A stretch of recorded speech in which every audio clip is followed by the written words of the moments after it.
15.5 বছর যারা ক্ষমতায় ছিলেন, এর আগে যারা ছিলেন, তার আগে যারা ছিলেন, তার আগে যারা ছিলেন, কেউ বুকে হাত দিয়ে বলতে পারবেন না যে আমাদের সরকারের সময় কোনো দুর্নীতি হয় নাই। আলহামদুলিল্লাহ 2001 থেকে 6 সাল 4 দলীয় জোটের একটি সরকার ছিল, সেখানে আমাদের 2 জন মন্ত্রী ছিলেন। আল্লাহর এই 2 বান্দা আল্লাহকে ভয় করে চেষ্টা করেছেন কোনো প্রকার দুর্নীতির সাথে কোনো সম্পর্ক না রাখার জন্য। এই জন্য তাদের বিরুদ্ধে অনেক মিথ্যা অভিযোগ দেওয়া হয়েছে, কিন্তু 5 বছরের মন্ত্রিত্বের দায়িত্ব পালনের সময়ে তাদের বিরুদ্ধে দুর্নীতির 1 টাকার অভিযোগও কেউ আনতে পারে নাই। কেন ভাই? একটাই কারণ, তারা আল্লাহকে ভয় করতেন। তারা বিশ্বাস করতেন আল্লাহ তাআলা আমাদেরকে এই সুযোগ দিয়ে পরীক্ষা করছেন, আমরা জনগণের জীবন, সম্পদ এবং ইজ্জতকে আমানত মনে করি কিনা। তারা জনগণের এই 3 নিয়ামতকে আমানত মনে করে চেষ্টা করেছেন, সর্বোচ্চ চেষ্টা করেছেন জনগণকে সেবা দেওয়া। যতটুকু দিতে পেরেছেন আল্লাহ কবুল করুন। মানবিক দুর্বলতার কারণে ইচ্ছা থাকা সত্ত্বেও যদি কিছু বাকি থাকে, আল্লাহ তারও বারাকা যেন তাদেরকে দান করেন। এই 2 জনের কেউ এখন দুনিয়ায় নাই, আমরাও চলে যাব। এই জমানার মিথ্যা অভিযোগে সাজানো পাতানো একটা আদালতে তাদেরকে বিচারের নামে প্রহসন করে হত্যা করা হয়েছে। হ্যাঁ, দুনিয়ায় হত্যা করা যাবে, কিন্তু আখিরাতে কেউ কাউকে হত্যা করতে পারবে না। বরঞ্চ নিহত ব্যক্তিটাকে আল্লাহ তাআলা তার পাশে দাঁড় করায় বলবেন, এই জালেম, তুমি আসো, যে হত্যা করেছিলে আমার বান্দাকে। আল্লাহ রাব্বুল আলামিন তখন মজলুমের হাতে অস্ত্র দিয়ে বলবেন, তুমি এখন প্রতিশোধ নেওয়ার পর। যতক্ষণ পর্যন্ত পূর্ণাঙ্গ প্রতিশোধ না হবে আল্লাহ বলবেন চালায় যাও। তবে যদি আল্লাহর কোনো বান্দা আল্লাহ তাআলার এই নিয়ামত পেয়ে সে যদি বলে, আল্লাহ তোমার এই গোলামকে আমি মাফ করে দিলাম, তুমিও মাফ করে দাও, আল্লাহ তাআলা তার মর্যাদা বাড়ায় দাও। সম্মানিত ভাইয়েরা, এই জন্য আমাদের এত কষ্ট দেওয়া হয়েছে 15.5 বছর, কিন্তু আপনারা সাক্ষী। গত বছরের 5 আগস্ট রাতের বেলায় আমরা বলেছি, প্রিয় সহকর্মী বৃন্দ, অতীতের সমস্ত কষ্ট এখন পায়ের তলায় ফেলে দেন। কেউ কারো উপর কোনো প্রতিশোধ নেবেন না। ধৈর্য ধরুন, আল্লাহর শুকরিয়া আদায় করুন এবং দেশকে শৃঙ্খলায় ফিরিয়ে আনতে একজন দায়িত্বশীল নাগরিক হিসেবে দায়িত্ব পালন করুন। ওবায়দুল কাদের সাহেব দফায় দফায় বলছিলেন, আওয়ামী লীগ যদি ক্ষমতা থেকে সরে যায় তাহলে ক্ষমতা হারানোর 2 দিনের মাথায় আওয়ামী লীগের 5 লক্ষ কর্মীকে খুন করা হবে, হত্যা করা হবে। কেন তিনি বলেছিলেন? কারণ তারা মানুষ খুন করেছিলেন। এই জন্য তাদের ভয় ছিল যে মানুষ তাদের কাছ থেকে প্রতিশোধ নেবে। তারা রক্ত পিপাসু হতে পারে, দায়িত্ব জ্ঞানহীন হতে পারে, কিন্তু বাংলাদেশের মানুষ এই দেশকে এবং দেশের মানুষকে ভালোবাসে, এই জন্য প্রতিশোধ নেয়নি।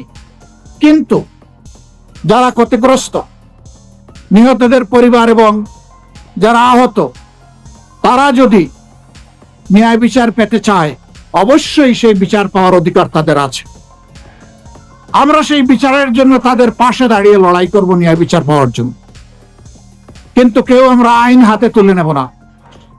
আবার কারণ আমি মিথ্যা মামলাও দেব না, যে মৌসুম পেয়েছে এখন ইচ্ছা মতো মিথ্যা মামলা শত শত দিয়ে এখন মামলা বাণিজ্য করে কিছু কামাই করে নেই, না, এ কাজও আমরা করবো না, এটাও হারাম। সম্মানিত ভাইরা, 5 তারিখের পট পরিবর্তনের পরে সবাই যদি এই ধৈর্যটা ধরত, সবাই যদি মানুষকে সম্মান করত, সবাই যদি দেশটাকে ভালোবাসতো, তাহলে রাস্তাঘাটে আজকে মানুষের কণ্ঠে কণ্ঠে, আজকে মানুষের মুখে মুখে এই কথাটা শুনতে হতো না, দেশ আজ চাঁদাবাজদের দখলে। আমরা তাদেরকে বলেছি, বিনয়ের সাথে বলেছি, ওরা কষ্ট দিয়েছে 15.5 বছর, এখন আমরাও কি মানুষকে কষ্ট দেব? এটা কি ঠিক হবে? আমরা তাদেরকে বড় অনুরোধ করেছিলাম, কে কার অনুরোধ শুনুন। হ্যাঁ, আলহামদুলিল্লাহ, প্রায় 3.5 কোটি মানুষের প্রিয় এই সংগঠন বাংলাদেশ জামাত ইসলামী, আমরা চেষ্টা করেছি আমাদের ডানার নিচে আমাদের লোকগুলাকে হেফাজতে রাখতে। তাদের চোখ যাতে কারো সম্পদ, কারো ইজ্জত এবং কাদের জীবনের উপর না পড়ে। এরপরে কেউ এর ব্যতিক্রম করলে আমরা তাকে ছাড় দেই নাই। আমরা দেখানো বিচার করি না, আর দেখানো বহিষ্কারও আমরা করি না। আমরা যে শাস্তি দেই এটা জীবনের তরে মনে থাকে। সকালে বিদায় করে দিয়ে বিকালে আমরা ফুলের মালা দিয়ে কাউকে কবুল করি না। সম্মানিত ভাইরা, মানুষ ভুল ত্রুটির অর্থে নয়। ভুল এক জিনিস আর কুঅভ্যাস আর এক জিনিস।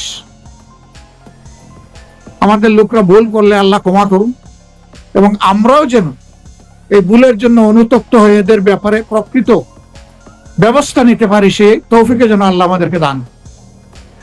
আমাদের কমিটমেন্ট তিনটা। এদেশের মানুষ দফায় দফায় সবাইকে দেখেছে।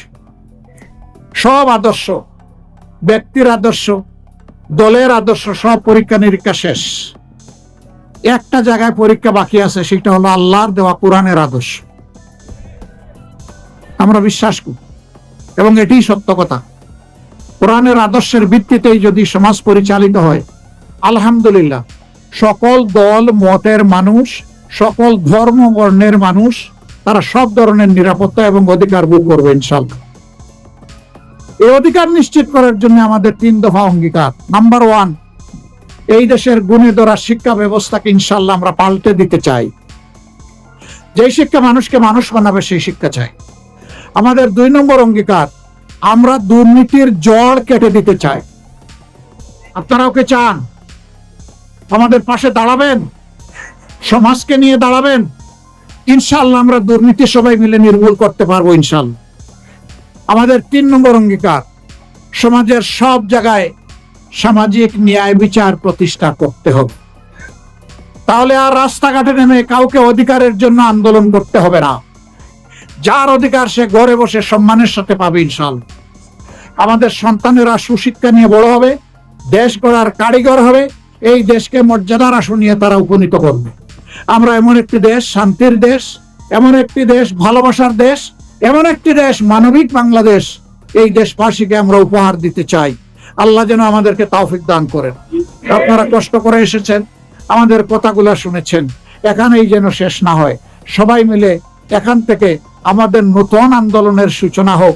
এই 3 দফার ভিত্তিতে আমাদের একটি উন্নত ভালো শিক্ষা, আমাদের জড় কাটা, নির্মূল করা অভিযান, দুর্নীতির বিরুদ্ধে, এবং সমাজের সর্বক্ষেত্রে সবার জন্য ন্যায় বিচার প্রতিষ্ঠা করা। আল্লাহ তাআলা আমাদেরকে তৌফিক দান। সময় আপনারা যা দিলেন আমরা কৃতজ্ঞ।